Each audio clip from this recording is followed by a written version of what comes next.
ବର୍ତ୍ତମାନ ଆମ ପାଖରେ ଉପସ୍ଥିତ ଅଛନ୍ତି ଓଡ଼ିଶା ରାଷ୍ଟ୍ରବାଦୀ ସଂଘର ସଭାପତି ମାନ୍ୟ ଗିରିଜା ଶଙ୍କରପତି। ଆଜି ଗୋଟିଏ ଆମର ଶିକ୍ଷା ବ୍ୟବସ୍ଥା ଏବଂ ଶିକ୍ଷାର ଓଡ଼ିଶାର ଶିକ୍ଷା ବ୍ୟବସ୍ଥା ଉପରେ ଆମର ଆଜି ଆଲୋଚନା। ଗିରିଜା ବାବୁ, ଆପଣ କ'ଣ କହିବେ ଶିକ୍ଷା ବ୍ୟବସ୍ଥାକୁ ନେଇ? ନମସ୍କାର, ମୁଁ ଗିରିଜା ଶଙ୍କରପତି, ଓଡ଼ିଶା ରାଷ୍ଟ୍ରୀୟ ସଂଘର ସଭାପତି।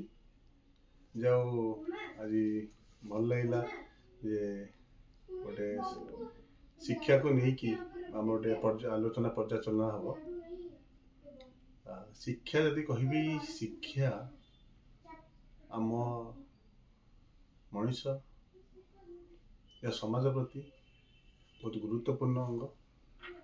କାରଣ ବିନା ଶିକ୍ଷା ସଂସ୍କାର ବିନା ଆମେ ପିଲାବେଳୁ ଆମ ଜୀବନଶୈଳୀକୁ ଆମେ ଜାଣିପାରିବା ନାହିଁ କି ସମାଜରେ ବଞ୍ଚିବାକୁ ହେଲେ କିପରି ଏକ ଜୀବନଚର୍ଯ୍ୟା ଦରକାର, ତା ଶିକ୍ଷାର ପଦ୍ଧତି, ଆମେ କ'ଣ ଶିକ୍ଷା ଗ୍ରହଣ କରିବା। ଶିକ୍ଷା ଖାଲି ନାହିଁ ଯେ ଆମେ ପାଠ ବହିରୁ ପାଠ ପଢ଼ିବାଟା ଶିକ୍ଷା ନୁହଁ। ଶିକ୍ଷା ପ୍ରତ୍ୟେକ କ୍ଷେତ୍ରରେ ଆମେ ସମାଜ ଚାଲିବାରେ କିଏ ଭଲ କାମ କରୁଛି, କିଏ ଖରାପ କାମ କରୁଛି, ଶିକ୍ଷା ଦ୍ୱାରା ଆମେ ସେଇଟାକୁ ଜାଣିପାରିବା ଯେ ଭଲ ଖରାପର ଭିତରେ ପାର୍ଥକ୍ୟ କେତେ। ଧନ୍ୟବାଦ ଗିରିଜା ବାବୁ। ଆପଣ ତ ନିଜେ ଜଣେ ବିଟେକ୍ ଇଞ୍ଜିନିୟର, ତା ସାଙ୍ଗରେ MBA, ତାପରେ ବର୍ତ୍ତମାନ ଆପଣ ଅଲ୍ ଇଣ୍ଡିଆରେ ଗୋଟେ ବଡ଼ କମ୍ପାନୀର ଦାୟିତ୍ୱ ନେଇଛନ୍ତି। ଆପଣ ଶିକ୍ଷା ବ୍ୟବସ୍ଥାକୁ କେମିତି ଦେଖୁଛନ୍ତି? ଯେଉଁ ଆପଣ ପାଠ ପଢ଼ିଲେ, କ'ଣ କଲେ, ତା ଭିତରେ କ'ଣ ଆପଣ କହିବେ? ସେ ବିଷୟରେ ଆଲୋଚନା କ'ଣ କରିବେ? ଦେଖନ୍ତୁ, ମୁଁ ତ ଗୋଟେ ମଧ୍ୟବିତ୍ତ ଶ୍ରେଣୀର ପରିବାରରୁ ଆସିଛି। ତେଣୁ ଆମ ଟାଇମରେ ଶିକ୍ଷା କ'ଣ ଥିଲା ଯେ ଆମେ ପାଠ ପଢ଼ିବୁ, କିପରି ନିଜକୁ ସ୍ୱାବଲମ୍ବୀ କରିପାରିବୁ, ଆଉ ସମାଜରେ ଯେଉଁ ପ୍ରତିଷ୍ଠିତ କରିବୁ, ମାନେ ଶିକ୍ଷା କି ଗୋଟେ ଚାକିରି କ୍ଷେତ୍ରରେ। କିନ୍ତୁ ସେଇଟା ତ ମୋ ନିଜର ବ୍ୟକ୍ତିଗତ ଯେ ମୁଁ କ'ଣ କରିବି, ଶିକ୍ଷାକୁ ନେଇକି କ'ଣ ମୁଁ ରୋଜଗାର କରିବି, ସେ ଯେ ଆପଣ ଯେଉଁ ପାଠ ପଢ଼ିଛନ୍ତି, ଆପଣ ବିଟେକ୍ କଲେ, MBA କଲେ, କ'ଣ ଆପଣଙ୍କ ମେସେଜ କ'ଣ ରହୁଛି ଯୁବପିଢ଼ିଙ୍କ ପାଇଁ?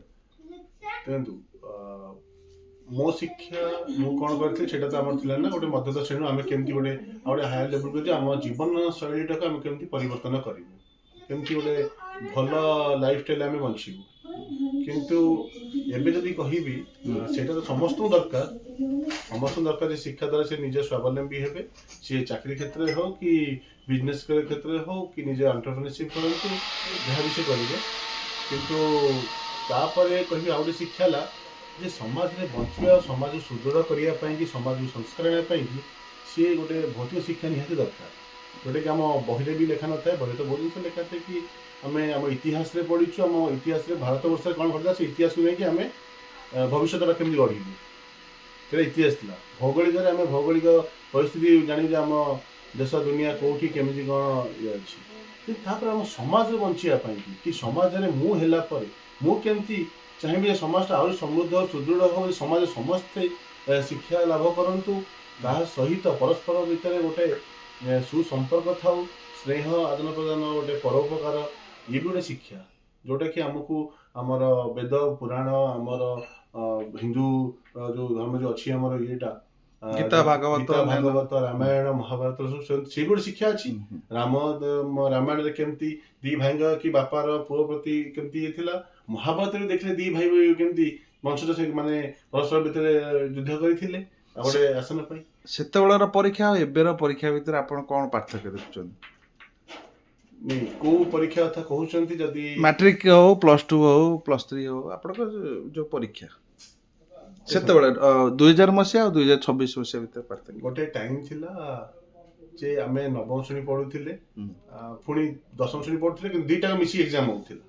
ନବମ ଶ୍ରେଣୀ ଏକ୍ଜାମ ଦେଉଥିଲେ, ପୁଣି ଦଶମ ଶ୍ରେଣୀରେ ବି ସେଇଟା ନବମ ଶ୍ରେଣୀ ପଢ଼ା ହେଉଥିଲା। କିନ୍ତୁ ଗୋଟେ ପିଲା ପ୍ରତି ଏଇଟା ଗୋଟେ ମାନସିକ ସ୍ତରରେ ବହୁତ ଚାପଗ୍ରସ୍ତ କି ସିଏ ଦୁଇଟି କ୍ଲାସ୍ର ଦୁଇଟା ଇତିହାସ ବହି, ଦୁଇଟା ଭୂଗୋଳ ବହି, ଦୁଇଟା ସାହିତ୍ୟ ବହି, ମ୍ୟାଥମେଟିକ୍ସ, ଗଣିତ, ଇଂରାଜୀ ଏସବୁ ପଢ଼ିକି ପୁଣି ଏକ୍ଜାମ ଦେବା, ଏଇଟା ଗୋଟେ ଚାପଗ୍ରସ୍ତ ଥିଲା। ଯଦି ଆମେ ଗୋଟାଏ ବର୍ଷର ଗୋଟାଏ ପାଠକୁ ଭଲସେ ପଢ଼ିକି ଭଲସେ ଉତ୍ତୀର୍ଣ୍ଣ ହେବା, ଆଉ ତାରି ମାନେ ସଂଯୋଜକରେ ଯେଉଁଟା ଆମର ଯେମିତି ଗୋଟେ ପ୍ରଥମ ଶ୍ରେଣୀ ଆମେ ପଢ଼ୁଥିଲେ, ରୁ ପୁଣି ଆମେ ଦ୍ୱିତୀୟ ଶ୍ରେଣୀ ଗଲା ପରେ ଆମେ ପୁରା ଲେଖିଲେ, ତାପରେ ଆମେ ଅଙ୍କ 1 2 ଗଣୁଥିଲେ, ତାପରେ ଆମେ ଅଙ୍କ କଲେ। ସେମିତି ନବମ ଶ୍ରେଣୀ ଶିକ୍ଷା ପଦ୍ଧତିଟା ସେଇଭଳିଆ ହେବା ଦରକାର ଥିଲା ଯେ ଗୋଟେ ପିଲା ପଢିକି ତାକୁ ସେଇଟା କୋରିଲେଟ୍ କରି 10ରେ ଆସିବା କଥା, ଯୋଉଟା କି ସେ ହାୟର ଲେବୁଲରେ ପଢିବ। ଯେମିତି ଆମେ କିଛି କ୍ଲାସରେ ପଢୁ, ଆମେ +2ରେ ସାଇନ୍ସ ପଢିଲା ବେଳେ ଆମର ସେଇ ଆପ୍ଲିକେସନଟା ଫିଜିକ୍ସର ହାୟର ଗ୍ରେଡରେ ଆସେ କି କେମିଷ୍ଟ୍ରିରେ ଆସେ, ଯୋଉଟା କି ଆମେ 10ମ 9ରେ ପଢିଥାଉ। ତେଣୁ ଯାହା ହଉ ଭଲ ହେଲା, କାରଣ ଆମର ମାନେ ଯେ ସିନିୟର ମାନେ ଥିଲେ ସେମାନେ ସବୁ ନବମର ଭାଇ ଭଉଣୀ, ଜାଣିଛି ମୋ ବଡ଼ ଭାଇ ଭଉଣୀ, ନବମ 10ମ ମିଶେଇ ଦେଲେ ବହୁତ କଷ୍ଟ, ମତେ ଲାଗୁଛି ବହୁତ କଷ୍ଟ ପଦ୍ଧତି। କିଛି ତା ଦ୍ୱାରା କିଛି ଗୋଟେ ମାନଦଣ୍ଡ ମାପି ହବନି ଯେ ଦିଟାକ ପଢିକି ତାପରେ ଚାପଗ୍ରସ୍ତ ଥିଲେ ନବମ ଶ୍ରେଣୀରେ ଭଲ ଉତ୍ତୀର୍ଣ୍ଣ ହଉଛି, ପୁଣି 10ମ ଶ୍ରେଣୀଟା ପଢିକି ସେ ଭଲସେ ବୁଝୁଛି ଆଉ ଭଲସେ ଉତ୍ତୀର୍ଣ୍ଣ ହେଇକି ଯାଉଛି। ସେଟା ଅଲଗା ହେଲା, ଆମ ବଡି ସେଟା ଅଲଗା ହେଲା, ବହୁତ ଭଲ ହେଲା। ମୋ ସେଇଟା ଭଲ। ଆପଣ କ'ଣ କହିବେ ଯୋଉ ଶିକ୍ଷା ବ୍ୟବସ୍ଥାରେ ଆଉ କ'ଣ ମାନେ ଯେମିତି କି କିଛି ଆଡ୍ କଲେ ଶିକ୍ଷା ବ୍ୟବସ୍ଥାଟା ଆହୁରି ଉନ୍ନତ ହବ? ଦେଖନ୍ତୁ, ଶିକ୍ଷା ତ ଯୋଉ ପ୍ରଣାଳୀଟା ଅଛି ସେଇଟା ଆମ ଏଜୁକେସନ ସିଷ୍ଟମ ଗୋଟେ ଅଛି, ଆମ ଷ୍ଟେଟ୍ ହଉ ସେଣ୍ଟର ଗୋଟେ ଏଜୁକେସନ ସିଷ୍ଟମ ଅଛି। ସେମାନେ ଆମକୁ କ'ଣ ଶିକ୍ଷାନୀତି? ହଁ, ଶିକ୍ଷାନୀତିରେ ସେମାନେ ହିଁ ଲେଖୁଛନ୍ତି ଆମ ଇତିହାସ କ'ଣ ହବ, ଆମ ସାହିତ୍ୟ କ'ଣ ହବ, ଆମର ଗଣିତ କ'ଣ ହବ। ଗଣିତ ତ ଚାଲ ସିଏ ଗୋଟେ ପ୍ରୋସେସ ଅଛି ଯୋଉଟା କି ସାଇଣ୍ଟିଫିକାଲି ସବୁ ଜାଗାରେ ଆପ୍ଲିକେସନ ତାକୁ ତ ଚେଞ୍ଜ କରିପାରିବେନି, କି A+B ର ହୋଲ୍ ସ୍କୋୟାର ସେ ଚେଞ୍ଜ କରିପାରିବେନି, ସେ ଆପ୍ଲିକେସନଟା କିଛି ନାହିଁ। କିନ୍ତୁ ଏଇ ଯୋଉ ଚେଞ୍ଜେସଟା ଅଛି, ଆମ ଇତିହାସଟା ଆମେ କ'ଣ ଜାଣିବା ଦରକାର, এটা ବହୁତ ଭାଇଟାଲ ଗୋଟେ ପିଲାର ଫ୍ୟୁଚରରେ ସେ ନିଜକୁ ସେଇଭଳିଆ ତିଆରି କରିବ। ସେ ଇତିହାସଟା କ'ଣ ହେବା ଦରକାର। ଭୌଗୋଳିକ ପରିସ୍ଥିତି ପରିବର୍ତ୍ତନ ହବ ନା, ଭୌଗୋଳିକ ପରିସ୍ଥିତି ପରିବର୍ତ୍ତନ ହଉଛି, ଦେଶର ସୀମା, ରାଜ୍ୟର ସୀମା, ବହୁତ ଜିନିଷ ନେଇକି ପପୁଲେସନ ନେଇକି ସେ ଭୌଗୋଳିକ ପରିସ୍ଥିତି ଚେଞ୍ଜ ହଉଛି। ଆମର ସିଭିକ୍ ସାଇନ୍ସ ଚେଞ୍ଜ ହଉଛି। ଆଉ ସାହିତ୍ୟ, ସେଟା ଆମର ଯେହେତୁ ମାନେ ସର୍ବ ଧର୍ମ ସର୍ବ ଭାଷା ରାଷ୍ଟ୍ର ଗୋଟେ ଇଏ, ତ ସବୁ ରାଜ୍ୟରେ ସବୁ ପ୍ରକାର ନିଜର ଗୋଟେ ଭାଷା ଅଛି। ତ ମୋ ହିସାବରେ ନିଜ ଭାଷାର ବଳିଷ୍ଠ ହିସାବରେ ସାହିତ୍ୟ ପ୍ରତ୍ୟେକ ଷ୍ଟେଟ୍ର ସବୁ ଏଜୁକେସନ ସିଷ୍ଟମ ଗୋଟେ ରହିବା ଦରକାର। ତେଣୁ ସେ ଯୋଉ ଇତିହାସ ଗୋଟେ ଦରକାର।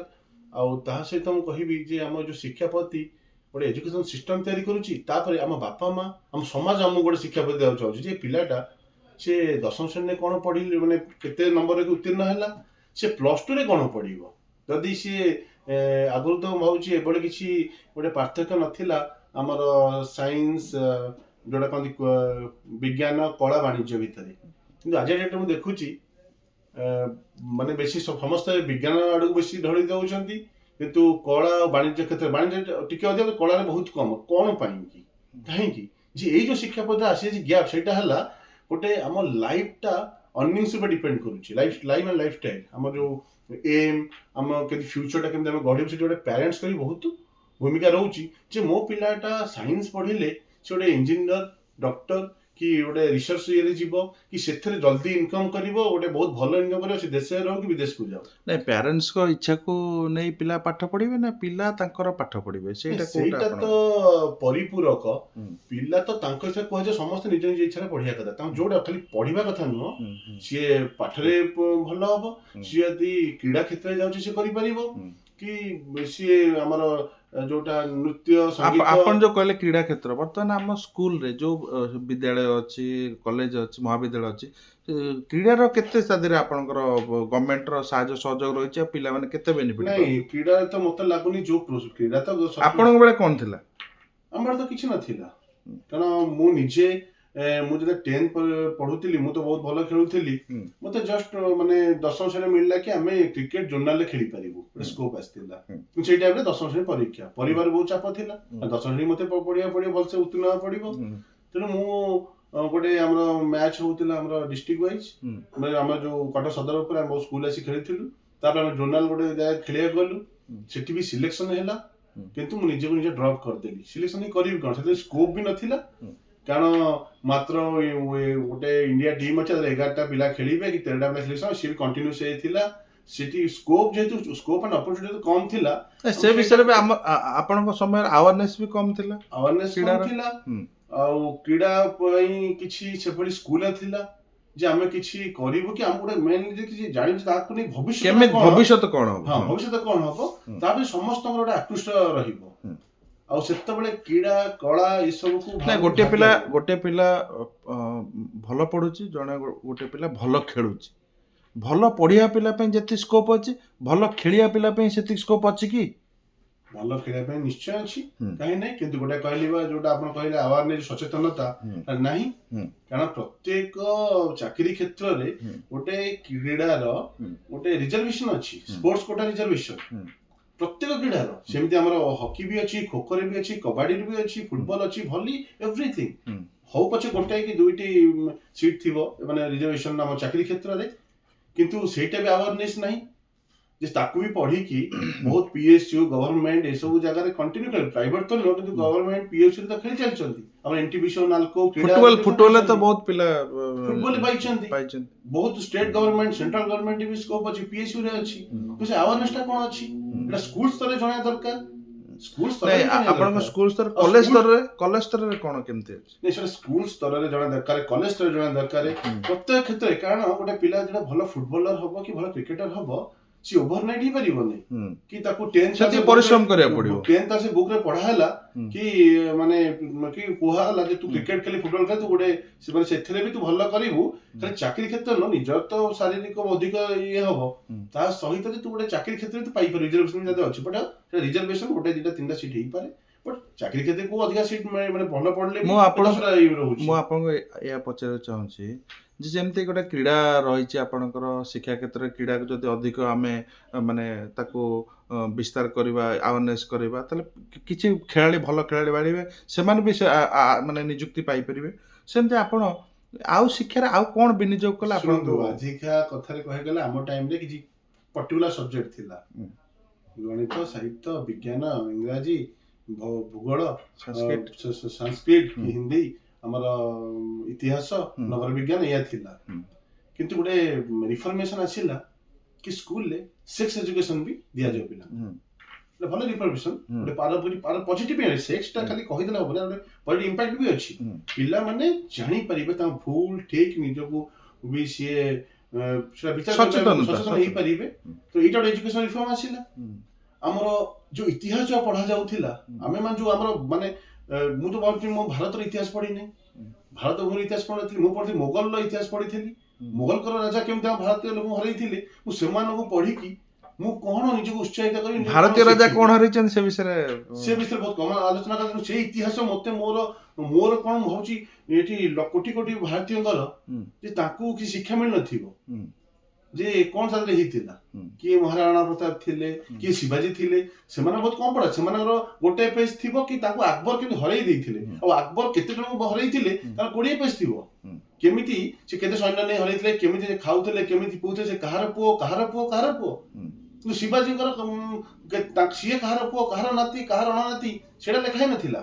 କିନ୍ତୁ ଆଜି ଦେଖନ୍ତୁ ଆମର କେବେ ବାବର ଆସିଲେ, କେବେ ହୁମାୟୁନ ଆସିଲେ, ତାଙ୍କର ପୂର୍ବଜ କି ତାଙ୍କର ପରର ଇଏ ଶାହଜାହାନ ଯାହାକେ ଯାଏ ପଳେଇଲା, ଆଉ ସେମାନେ ଯେତେ ଇଂରେଜକୁ ଛେଡ଼ି ଦେଇଦେଲେ, ସେଠି କଣ ଆମେ ପାଇଲେ ସେ ଇତିହାସ। ତେଣୁ ଇତିହାସ ବି ବହୁତ ଦରକାର।